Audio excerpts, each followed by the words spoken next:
우리가 지금 사랑에 대해서 공부를 하고 있습니다. 사랑이란 무엇인가? 누군가를 사랑한다는 것은 어떻게 사랑하는 것인가? 지금까지 우리가 11가지를 보았는데 오늘 12번째부터 마지막 15번째까지가 7절에 나와 있습니다. 우리 7절 말씀 다시 한번 같이 읽어볼까요? 시작. 모든 것을 참으며 모든 것을 믿으며 모든 것을 바라며 모든 것을 견디느니라. 예, 사랑에 대해서 얘기하는데 여기 모든 것이 반복해서 나오지 않습니까? 이 모든 것이라는 이 말이 무엇이든지 그런 뜻이고 동시에 언제든지 또한 어디서든지 라는 뜻을 가지고 있습니다. 그래서 모든 것은 언제든지 어디서든지 무엇이든지 시간을 지나나 공간이 바뀌나 대상은 어떻든지 간에 다 아우르는 말입니다. 그래서 모든 것을 참는다 그러면은 무엇이든지 참고 언제든지 참고 어디서든지 참는 것이고요. 모든 것을 믿으며 그러면 무엇이든지 믿고 언제든지 믿고 어디서든지 믿는 것이죠. 모든 것을 바란다면 무엇이든지 언제든지 어디서든지 바라는 소망하는 것이고 또 모든 걸 견딘다는 것도 무엇이든지 언제든지 어디서든지 참고 견디는 것을 이야기를 합니다. 자, 그래서 모든 것을 참으며 라고 할 때 참는다라는 정확한 뜻이 뭐냐면 이게 보호한다는 뜻입니다. 참는다라는 게 보호한다. protect라고 해서 보호한다. 그래서 사랑은 언제든지 어디서든지 보호합니다. 보호한다. 다른 말로 말하면 지켜준다 그런 뜻인데 사랑은 보호해주고 지켜주는 것이고요. 그리고 그럼으로써 그 언제든지 보호하고 지킴으로써 사랑이 변하지를 않는 것이죠. 그 다음에 또 사랑은 모든 것을 믿으며라는 믿는다라는 것은 말 그대로 믿는 건데 사랑한다는 것은 믿고 신뢰하는 것입니다. 사랑한다는 것은 긍정하는 것입니다. 그러니까 사랑은 상대방을 의심하지 않고 사랑은 상대를 추궁하지 않습니다. 심지어 속는 줄 알면서도 믿어주는 것이 사랑인 것입니다. 사랑이 있는 곳에는 반드시 믿음이 있습니다. 믿음. 사랑이 있는 곳에는 신뢰가 있죠.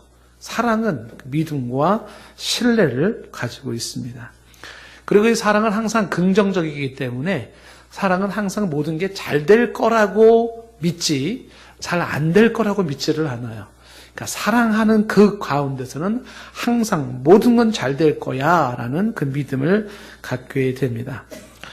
그리고 이 사랑에 대해서 사랑은 모든 것을 바라며 라는 것은 바란다는 게 희망한다, 소망한다는 뜻인데 그렇죠. 사랑은 언제든지 어디서든지 누구에게든지 희망을 갖습니다. 사랑은 희망을 갖게 되어 있죠. 그러니까 사랑이라는 이 단어, 사랑하는 그 행위 속에는 절망이라는 단어가 들어오지를 못해요.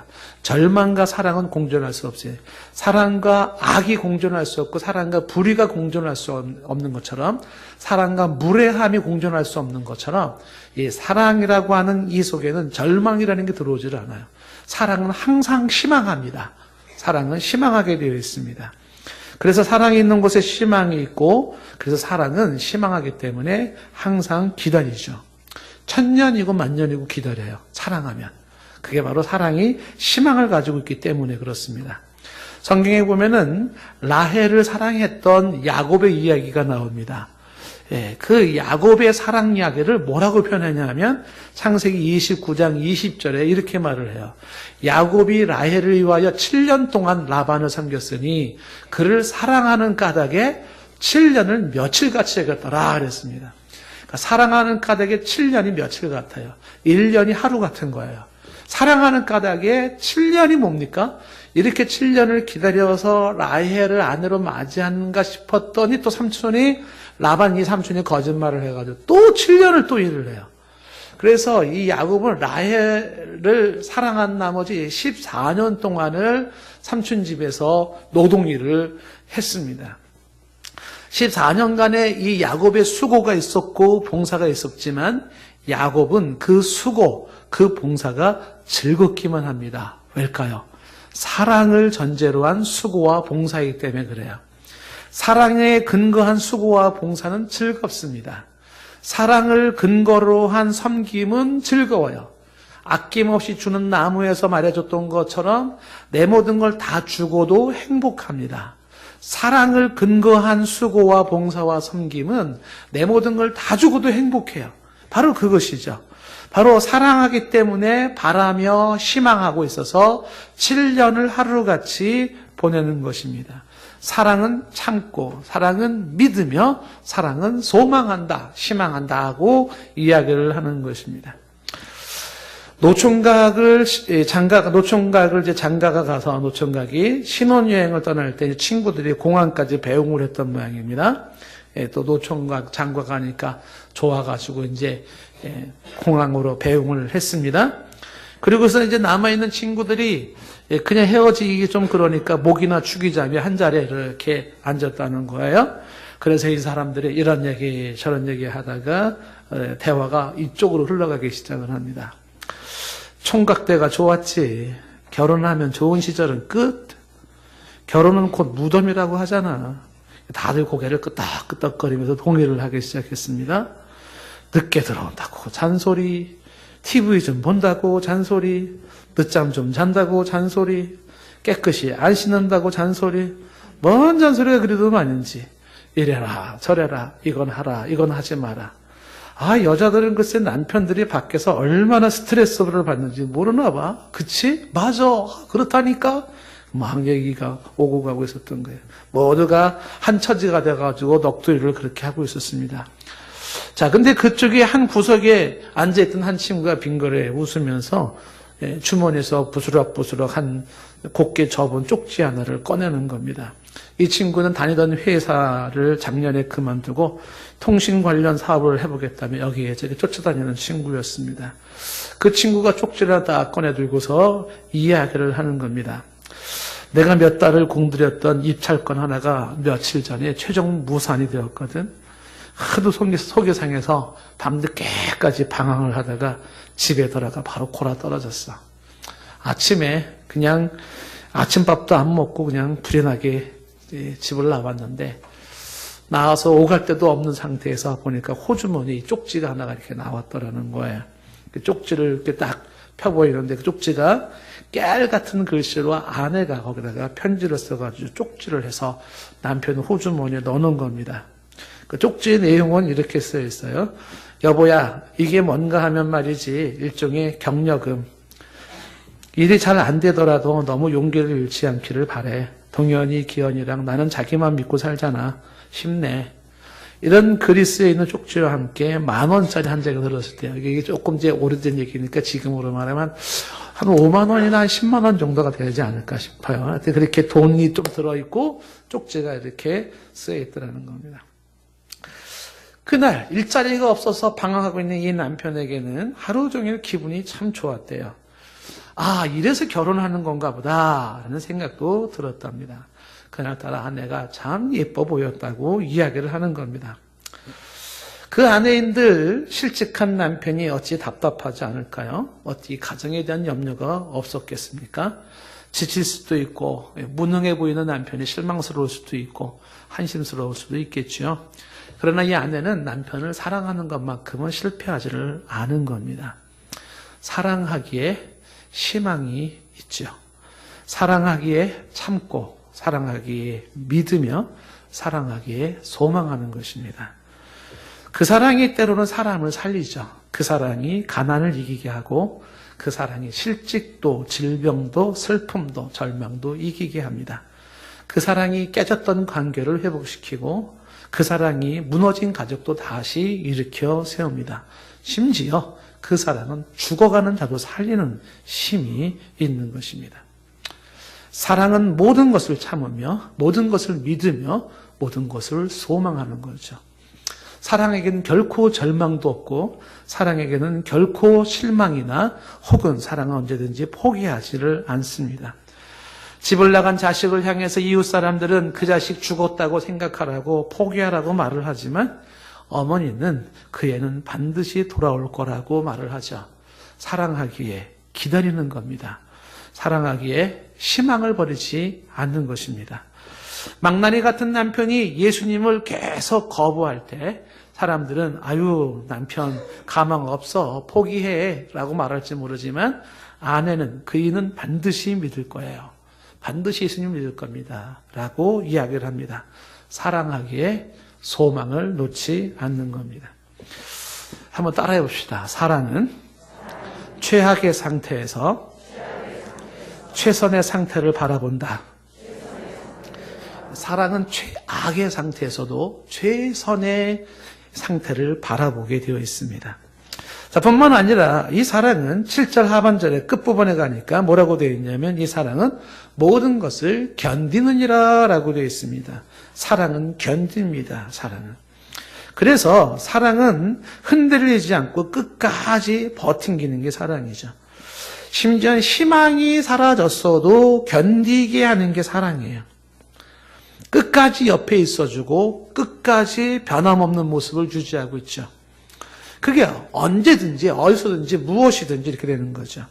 끝까지 견뎌주는 게 사랑이죠. 끝까지 옆에 있어줍니다. 상처를 입었어도 실패를 경험했어도 배신을 당했어도 눈물이 절절절절 흘러도 사랑은 어떻게 해요? 견뎌요. 견디게 만드는 게 뭐냐면 사랑이에요. 오늘도 내가 그 사람 옆에 있어주는 거는 사랑 때문이고 오늘 내가 변함없이 내 삶의 자리를 지켜주는 것도 그 사랑 때문에 그러는 것입니다. 사랑은 모든 것을 참고 사랑은 모든 것을 믿으며 사랑은 모든 것을 소망하면서 모든 것을 견딥니다. 여기 계신 저와 여러분들의 대다수는 이미 이 사랑을 하나님으로부터 받은 사람들입니다.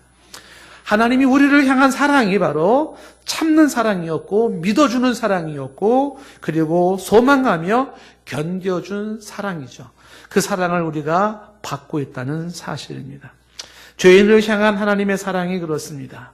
나 같은 죄인을 향하여 하나님이 참아주셨기에 나 같은 죄인을 향하여 하나님이 믿어주셨기에 나 같은 죄인을 하나님께서 소망하시고 견뎌주셨기에 그 사랑이 오늘의 나를 있게 한 겁니다.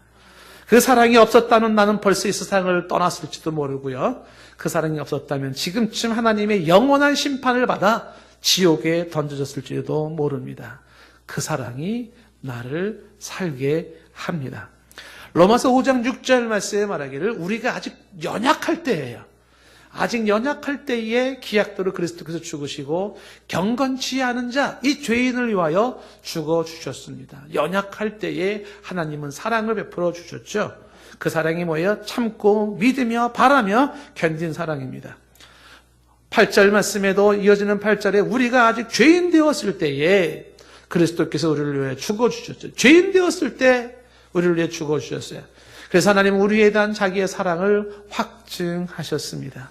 10절 말씀에 우리가 곧 원수 되었을 때에 그의 아들의 죽으심으로 말미암아 하나님과 화목하게 되었다고 말씀하고 있습니다. 연약할 그때의 죄인 되었을 때, 원수 되었을 때 하나님께서 발로 차버리지 않았죠. 실망스럽다고 포기하지 않으셨어요.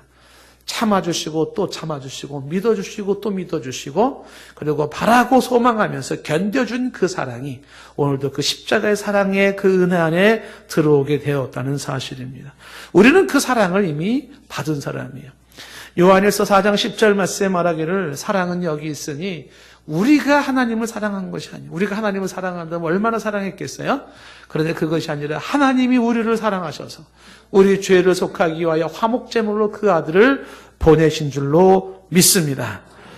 우리를 향한 하나님의 사랑은 참고 믿으며 소망하며 견딘 사랑이라는 사실이죠. 이것이 그리스도 십자가 사건에서 확증되었다는 사실입니다.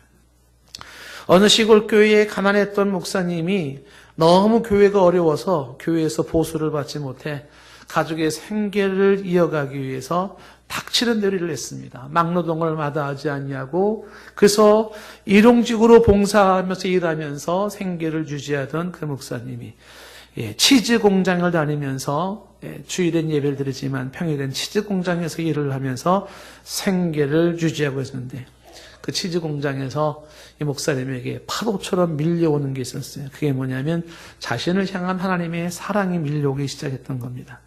비록 자신의 삶은 지독하리만큼 가난한 시골의 한 무명의 목사이지만 나를 참아주시는 하나님, 나를 믿어주시는 하나님, 나에게 소망을 갖고 계신 하나님, 그리고 나를 견뎌주신 하나님의 사랑이 예수 그리스도의 십자가의 사건을 중심으로 찾아오기 시작했던 거예요. 견딜 수 없는 이 목사님이 거기서 펜을 들고 글을 쓰고 곡을 만들기 시작했어요.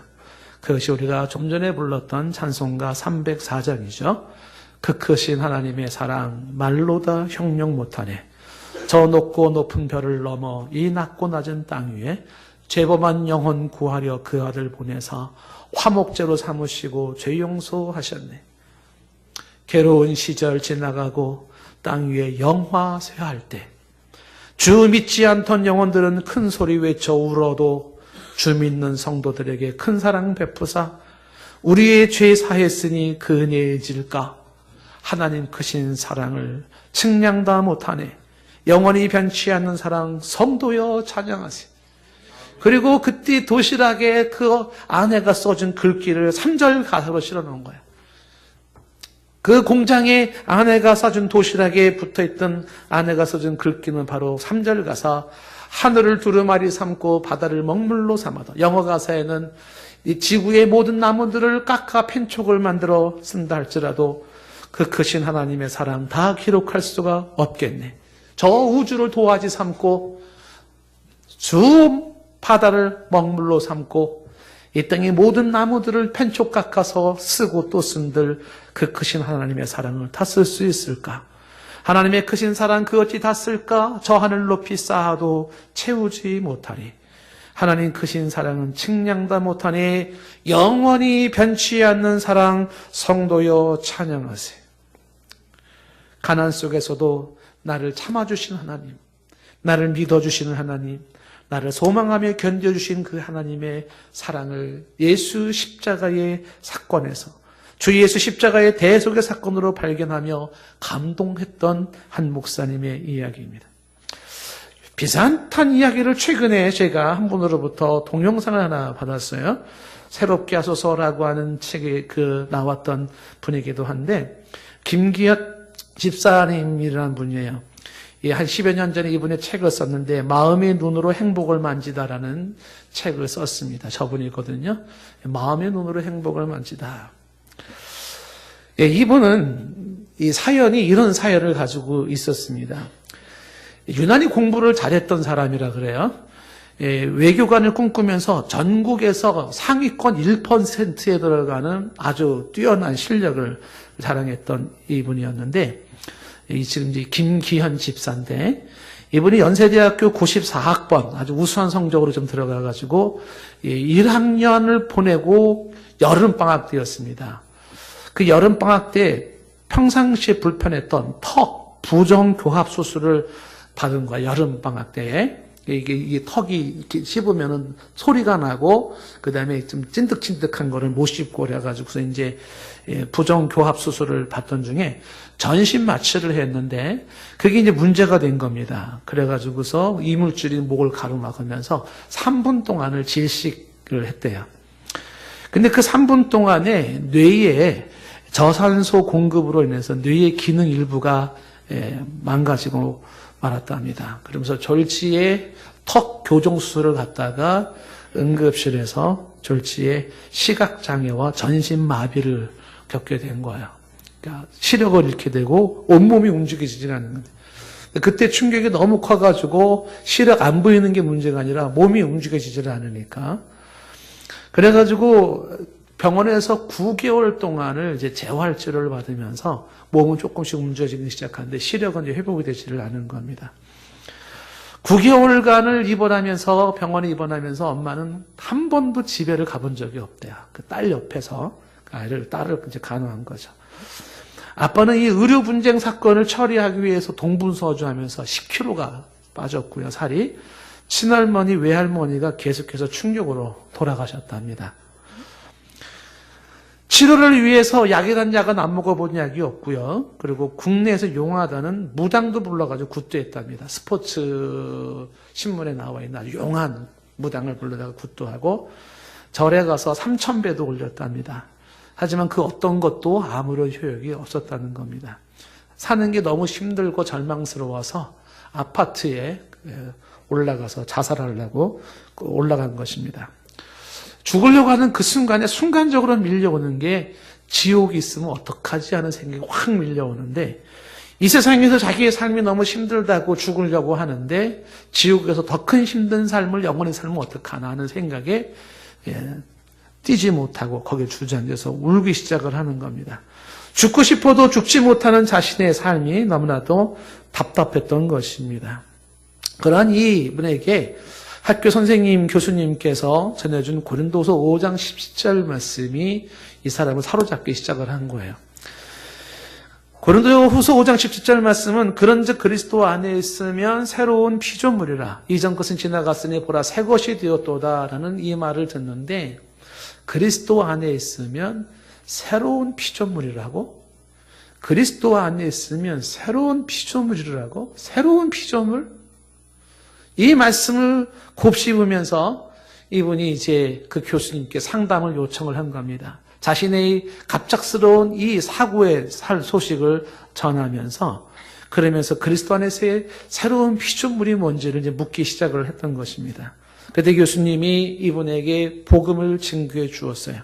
예수 그리스도가 왜 이 땅에 오셨고 그가 왜 십자가에 죽어야 했는지를 설명을 했습니다. 그리고 그 자리에서 예수님을 주님으로 영접하겠냐고, 나와 함께 영접 기도를 하겠냐고 해서 영접 기도를 따라하기 시작을 한 겁니다.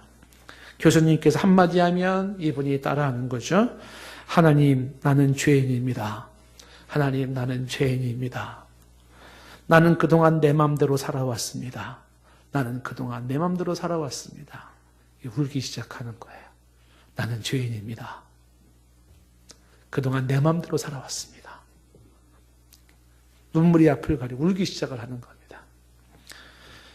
그 고백과 함께 예수님을 자기 속에 영접하면서 그에게는 새로운 삶이 말 그대로 시작되게 되었습니다. 이전에 생겼던 불안과 원망은 사라지기 시작했고요. 그리고 이분이 이렇게 고백을 해요. 사람이 예수님 안에서 이렇게 기뻐질 수 있다는 것이 신기하대요. 자기도 지금 상담을 하고 있지만은 예수님 안에서 사람이 이렇게까지 기뻐질 수 있고 이렇게 오랜 기쁨이 갈 수 있다는 사실이 신기하다고 이야기를 합니다. 이분은 그 후 연세대학교를 졸업을 하고 미국 보스턴 대학과 아이오와 대학을 졸업해서 현재 교수로 사역을 하고 있습니다. 이분의 책 제목이 마음의 눈으로 행복을 만지다라고 되어 있는데, 그 책 안의 내용이 주님의 사랑 때문에 희망을 봅니다라는 이야기를 해요. 주님 때문에 희망을 보는 거죠.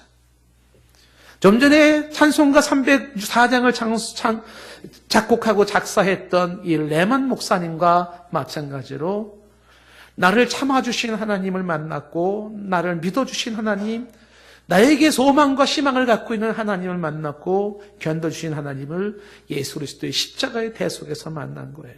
그리고 감동하기 시작하면서 말 그대로 누구보다도 행복한 삶을 살아가고 있습니다. 그 사랑을 우리는 하나님으로부터 이미 받았고, 또한 그 사랑을 우리는 부모님한테, 어머니나 아버지한테 받았고, 혹은 가족이나 친지나 이웃이나 교우를 통해서 받았던 사실을 확인할 필요가 있을 겁니다. 누군가가 나를 참아주었고, 누군가가 나를 믿어주었고, 누군가가 나를 바라며 소망하며 견뎌준 그 사랑이 있었다는 사실을 잊을 수가 없을 겁니다. 보지 못하고 듣지 못하고 말하지 못하는 삼중고의 헬렌 켈러를 세계적인 인물로 만든 것은 설리반 선생님의 사랑이죠. 그 사랑이 어떤 사랑이에요? 참아주고 믿어주고 소망하며 견딘 사랑이었죠. 태어날 때 왼손에 2손가락, 오른손에 2손가락만 가지고 있는 장애로 태어난 4손가락의 여자의 이희아 양을 세계적인 피아니스트로 만든 그의 어머니 우갑숙 집사님도 그 사랑의 승리자였죠. 참아주고 믿어주고 소망하며 견딘 사랑인 것입니다. 그 사랑이 그렇게 만든 거지. 군산에 가면 드림교회라고 제가 있다는 소개를 한번 했습니다마는, 거기에는 주일학교 학생들이 100명에서 1600명으로 커진 교회예요. 거기에 그 학생을 담당하고 있는 이정현 목사라고 하는 분이 계신데 교사 베이직이라는 책을 썼죠. 교사 베이직.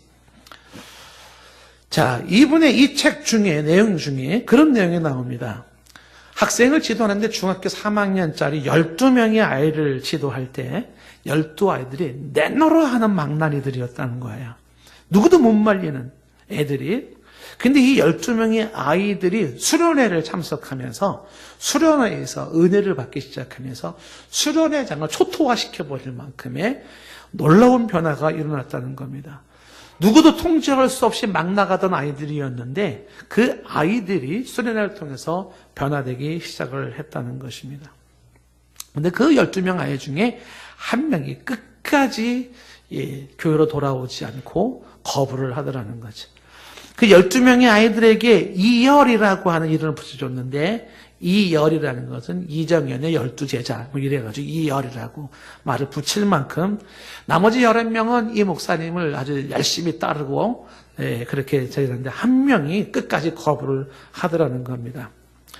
여느 때처럼 주일 아침에 대해서 이 목사님은 그에게 거부하는 한 명에게 그를 제이라고 이제 가명을 써서 제이에게 연락을 취한 겁니다.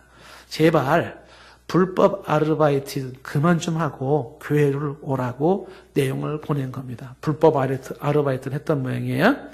그랬더니 이 제이라는 아이가 바로 페이스북에다가 글을 올려놓은 거예요. 페이스북에다가 그 목사님 페이스북에다 글을 올려놨어요. 제가 여기서 읽는 게 굉장히 점잖지 않고 읽을 만한 거는 아니지만 그대로 실감나게 저 책에 있는 내용을 이 아이가 뭐라고 페이스북에 올렸는지 그대로 제가 읽어드릴 테니까 양해하시고 들어주시기 바라겠습니다. 씨발, 내 인생에서 꺼지고 신고하지 마. 씨발놈아, 존나 영감 건드려야지. 처음엔 상종을 안 해야 돼. 그러니까 사람 사이가 중요한 거야. 씨발아, 신고하면 뒤진다. 씨발놈아, 어린 놈한테 욕먹고 댕기니까 좋지. 용도에 경찰 뜨면 네 대가리 후리러 간다. 이게 이제 애가 중학교 3학년짜리 애가 목사님한테 보낸 거예요. 이 메시지를 이정현 목사님이 설교하기 5분 전에 이 문자를 받았다는 겁니다.